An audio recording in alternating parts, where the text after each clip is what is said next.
Double engine সরকারের আন্তরিক প্রচেষ্টায় গত কয়েক বছরে জনজাতি কল্যাণ সহ সর্বক্ষেত্রে উন্নয়নের এক নতুন অধ্যায় রচিত হয়েছে ত্রিপুরায়। রবিবার 52তম ত্রিপুরা পূর্ণ রাজ্য দিবস 2024 উদযাপন উপলক্ষে আগরতলায় রবীন্দ্রবার্ষিকী ভবনে আয়োজিত অনুষ্ঠানে বক্তব্য রেখে একথা বললেন মুখ্যমন্ত্রী ডক্টর মানিক সাহা।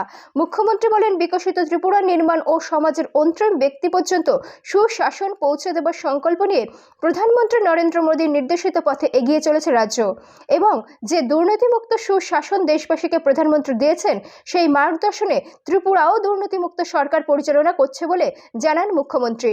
মুখ্যমন্ত্রী বলেন, ত্রিপুরার ভবিষ্যৎ অত্যন্ত উজ্জ্বল।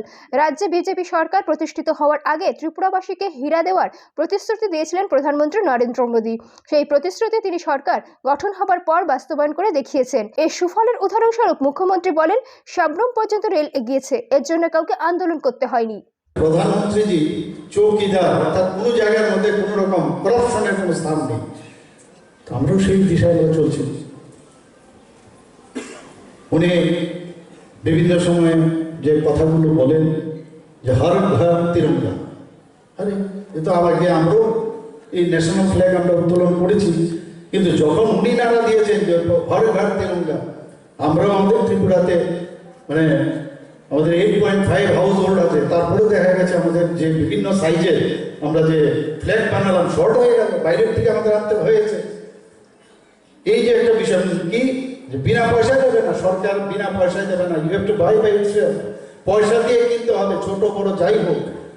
এই যে বিষয় মানে 75 সীমান্ত গ্রাম বীরঙ্গানা, আমরা কোনদিন ভাবতে পারি কথা বলবো, মানে যাদের এই যে আমাদের প্রতিটা গ্রামের 75 বছর দেশ স্বাধীন হয়েছে, তাকে স্মরণ করার পাশাপাশি আমাদের দেশেরও যারা যারা বীর, সেটা স্বাধীনতা লাভের জন্য যারা নিজের জীবন দিয়েছেন, জীবন দিয়েছেন, তারপরও যারা পুলিশ থেকে আরম্ভ করে বিভিন্ন সময় আমাদের যারা সোলজাররা আছেন বিভিন্ন জায়গায় আছে আমাদের ত্রিপুরার, তাদেরকে খুঁজে বের করে তাদের যে ওখানে তাদের নাম খোদাই করে সেখানে আমরা করেছি।